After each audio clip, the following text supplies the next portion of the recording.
Hey everyone, are you ready to get inspired? Because today we are diving into some seriously incredible stories about young people who are already changing the world. Right, yeah. We're talking folks under 18 Wow. who are already doing amazing, we're talking a bow tie entrepreneur, a Nobel Prize winner, a piano prodigy. It's gonna be wild. And this isn't about labeling anyone as gifted or anything like that. It's about just celebrating all the different amazing ways that young people shine. It's so fascinating to think about, right? How these young people got to where they are. Yeah. And the impact that they're having at such a young age. It's really incredible. Totally. Okay. So let's start with Mosiah Bridges. Okay. The bow tie entrepreneur. Love it. So he was not satisfied with the bow ties he saw out there, right? So this kid starts his own company called Mo's Bows when he was just 9. 9 years old. That's amazing. I know. What's remarkable about Mosiah, though, is not just his age. It's his business sense. He saw a gap in the market, right? This 9-year-old. Yeah. He taught himself to sew. And then, he even lands a deal on Shark Tank with Damon John. Even seasoned entrepreneurs can learn a thing or two. Oh, absolutely. From Mosiah's tenacity. I am blown away by how he handled himself on Shark Tank. I know, it's amazing. The confidence at that age is incredible. It's incredible. Mosiah's story, I think, is a great reminder that sometimes the best ideas come from just seeing the world with fresh eyes. Totally. Speaking of challenging expectations, let's talk about Malala Yousafzai. Yeah, so we're going from a young entrepreneur to a global advocate. Yeah. I mean, talk about diverse journeys. I know. Malala's courage in speaking up for girls' education, even after being targeted by the Taliban. I mean, it's remarkable. It's hard to even imagine facing that level of danger for simply wanting an education. Exactly. But she didn't back down. No. She co-founded the Malala Fund. Yeah. And became the youngest Nobel Peace Prize winner ever. What I find so powerful about her story is that she didn't just share her story. Right. She mobilized a global movement. Right, and a lot of activists will raise awareness, right? But Malala combined her personal narrative with concrete action. Yes. Which I think is something that we can all learn from. Yes. Regardless of what our cause is. Absolutely. Now, for something completely different, Ryan Wang, the piano prodigy. This kid started playing at two years old. 2 years old. That's incredible. I know. That makes you think, right, about the nature of talent. Was it innate ability? Was it early exposure? Was it a combination of the two? Probably both. Yeah. And how much does early development, really impact someone's trajectory in life? That's a really great question. Yeah. And think about the dedication it took from his parents. Absolutely. To support his passion. Right. It wasn't just Ryan's talent. It was the environment that helped it blossom. Exactly. Speaking of support, get ready for a heartwarming story. Okay. Alexandra. Alex Scott. So we're going from the world stage to deeply personal impact here. Yeah. Another side of youthful achievement. Yeah. So at just 4 years old, Alex decides to set up a lemonade stand. Wow. To fight childhood cancer. Oh my God. A disease that she herself was battling. Wow. Yes. It's incredible, right? Even while facing her own health challenges, she wanted to help others. I know. And get this, Alex's lemonade stand didn't just raise a few bucks. Right. It grew into this national movement that's still going strong today, funding research and supporting families. Alex's story is a testament to the power of purpose. Yeah. And it's heartbreaking that she's no longer with us, but her lasting impact really shows how a single act driven by compassion can have a ripple effect. Yes. Far beyond what anyone could imagine. It makes you wonder about the impact we can all have, really, no matter our age. Now let's shift gears to someone who challenged the traditional education timeline. Tanish Abraham. Okay. This young man graduated high school at 10. 10. Talk about accelerated learning. I know. So Tanish went on to college at an age when most kids are still figuring out, algebra. Yeah. His case raises important questions about how we educate, right? Yeah. And while it's not a model for everyone, it highlights the need for personalized learning to nurture individuals who are ready to advance more quickly. It's fascinating to consider the potential benefits, but also the potential downsides for to sure. such a fast track. Yeah. Like, could pushing kids too fast rob them of, certain developmental experiences? It's complex. Yeah, it's a complex issue with no easy answers. Yeah, absolutely. And speaking of unique paths, our next story is about Alida Andre, Okay. an abstract painter who had her first solo exhibition at the age of 5. 5 years old. With her artwork already being showcased. I mean, come on. I know. Alida's story makes us think about, like, how early can we identify Right. and nurture artistic talent? Yes. It challenges our assumptions about what children are capable of creatively and how their work is perceived. Totally. It's really interesting. It highlights the role of environment in fostering creativity. That's absolutely. Alida's parents, both artists themselves, Right. clearly provided an environment where her talent could flourish. Yes. This makes me wonder, like, how often do we unknowingly stifle children's creativity Oh, yeah. by imposing, like, limitations on their expression? That's a really important question. And, while structure and guidance are important, Yes. it's crucial to balance that with allowing children to freely explore and develop their own unique style. Sometimes the most unexpected results Yes. come from giving them the space to experiment. Absolutely. Yeah. Now, let's hear from someone who champions giving children a voice. Okay. Adore Svitak, Wow. an author and Yeah. speaker, known for her TED Talk, What Adults Can Learn from Kids. So we're going from exploring creative expression to the power of perspective. Yes. And Adore's message about valuing children's insights is so crucial. It is. Often their ideas are dismissed because they're just kids. Yeah. But children offer such a fresh perspective, unburdened by Absolutely. adult cynicism. Yeah. In her talk, Yeah. Adore argues very eloquently Yes. that adults have a lot to learn from the unique perspectives and fresh ideas of children. Yes. She urges us to create spaces where young people feel empowered Yeah. to share their thoughts and contribute to discussions about their own futures. It's such a powerful reminder that children are not just passive recipients of knowledge, Right. but active participants in shaping the world around them. Yes. Their voices deserve to be heard, and their ideas deserve to be considered. Couldn't agree more. Now, get ready for a story of scientific ingenuity. Oh, okay. Meet Jack Ondraka, who at just 15 years old developed a groundbreaking early detection test for pancreatic cancer. That's phenomenal. Yeah.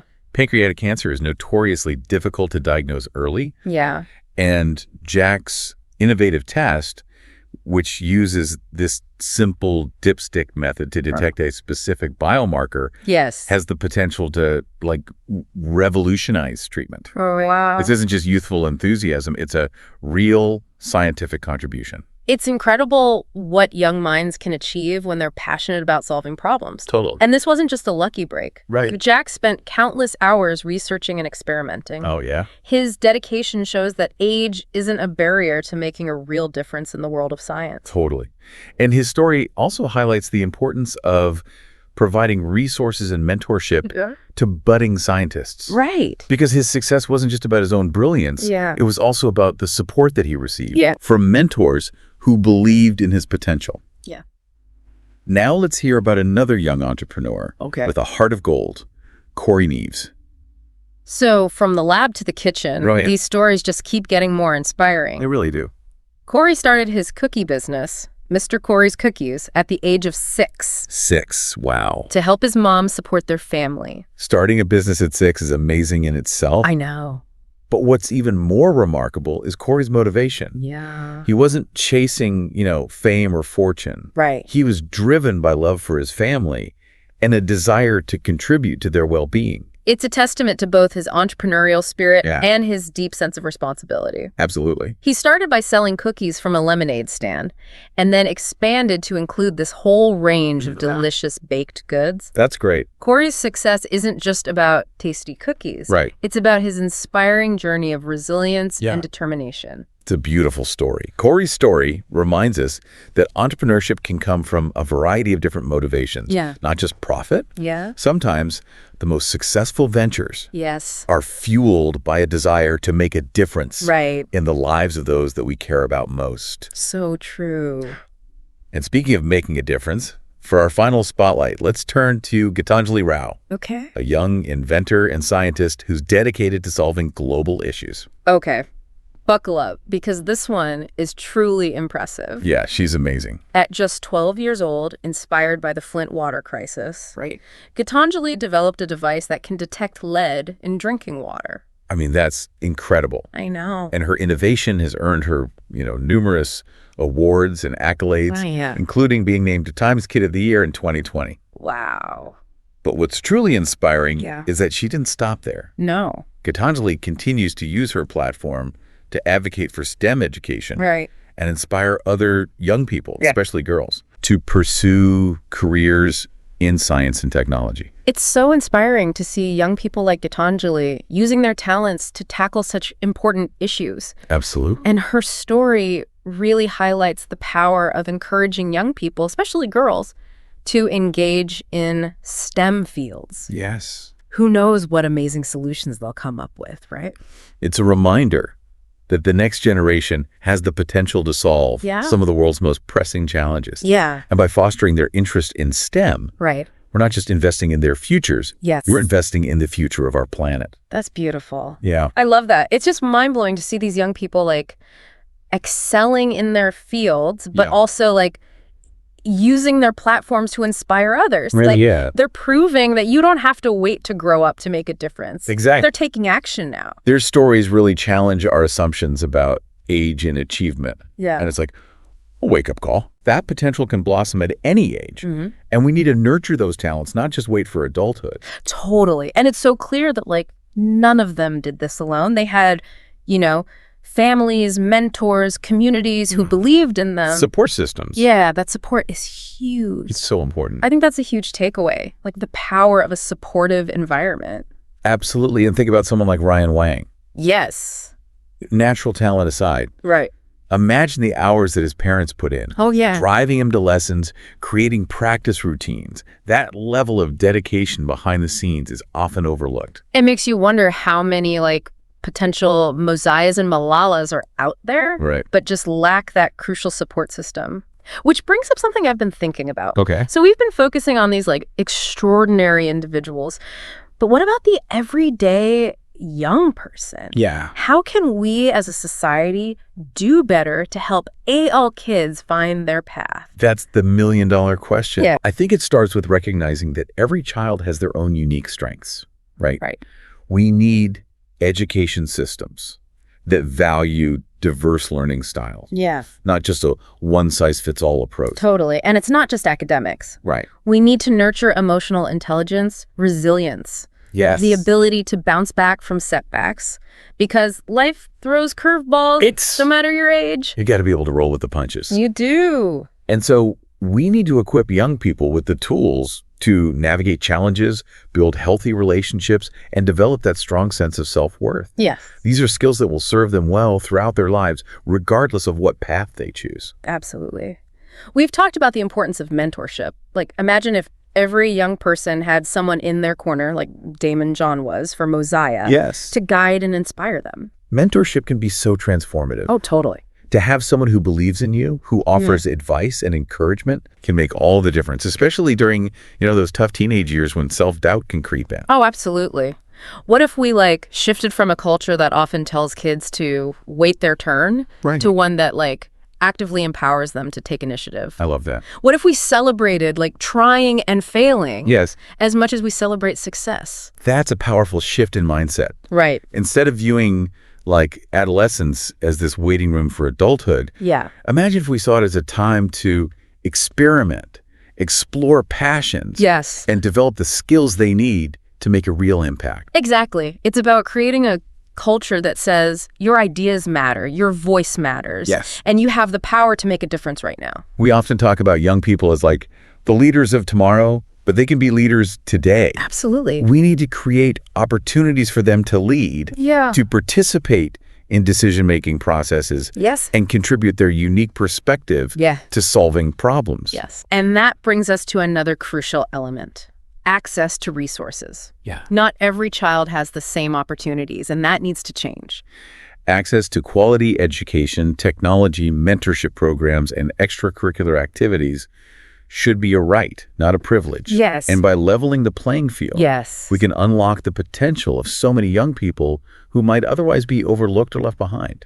And speaking of leveling the playing field, let's not forget about the role of technology in empowering young people today. Huge. They have access to information and resources like never before. It can be a game changer. It is a game changer. Think about Jack Androcka. Yeah. He used the internet to research pancreatic cancer, connect with experts, and ultimately develop his groundbreaking test. Right?